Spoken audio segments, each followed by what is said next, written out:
They are flying high in Milwaukee, obviously. And that's kind of the sentiment is like why Bobby Portis stayed. Is just because he had so much fun. That was kind of one of the surprising deals yesterday, getting him on the cheap.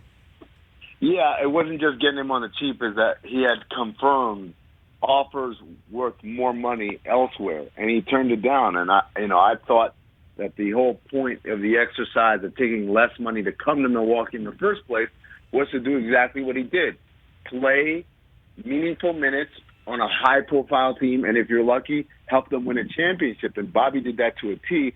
Matter of fact, I would say he had the second-best game of any of the Milwaukee Bucks in that Game 6 clinching victory. So he had the world in his palm as far as being able to command big money to make up for the discount that he gave the Bucks this last year. Instead, he said, hey, I'll take your taxpayer mid-level, and that'll be that. So yesterday, I'm in a coffee spot here on the west side in Los Angeles, and it's 301, 302, and I'm like, why are they still open? Why are they still servicing people? The whole world stops on NBA free agency, and I'm getting Wi-Fi, and I'm watching you live on the Dan Le Batard Show's YouTube channel, breaking down free agency. But then my coffee order came up, and I had to put the phone away and get in the car. What move were you most excited for yesterday, Amin? Excited, they're all exciting to me, I guess. But I thought Mike Conley staying in Utah for the number that he got was a huge coup for the Utah Jazz. We talk about small market teams like Utah as places that, hey, you guys have to overpay for your talent. But in the case of Mike Conley, if we look at the four best point guards who are on the market, Chris Paul, 120 over 4 years, Kyle Lowry, $90 million over 3 years, Lonzo Ball, $85 million over 4 years, for them to get Conley at a discount, despite there not being any other point guards available on the market, and we know there's still teams that need point guard help, I thought that was a tremendous coup for the Utah Jazz to keep him and to cut their payroll. And indeed, it's allowed them to go ahead and come to terms with Rudy Gay today for their taxpayer mid-level. I think Utah really helped themselves tremendously this offseason.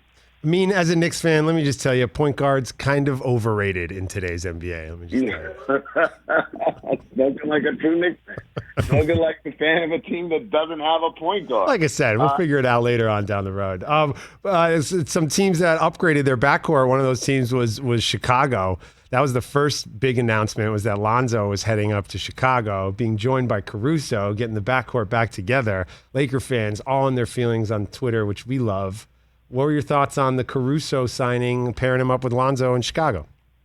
Well, with Caruso, we would expect that. Again, this is a guy who played for modest money the first few years of his career. He was a two-way player, if you remember, and then he signed a 2-year deal. And now he gets to go out there and sign actual real deal big money.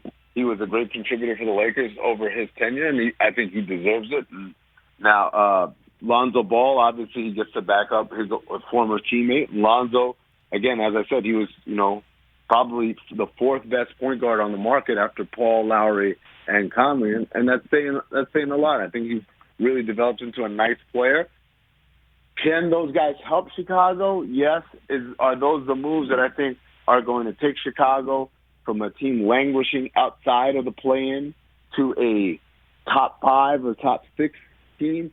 I'm not so sure. I still have questions about them defensively. And I think that this is a team that really needs to figure out its identity before I can feel confident about Chicago being quote-unquote fixed. Hey, you watched all the way to the end. Thanks for that. Watch more right here.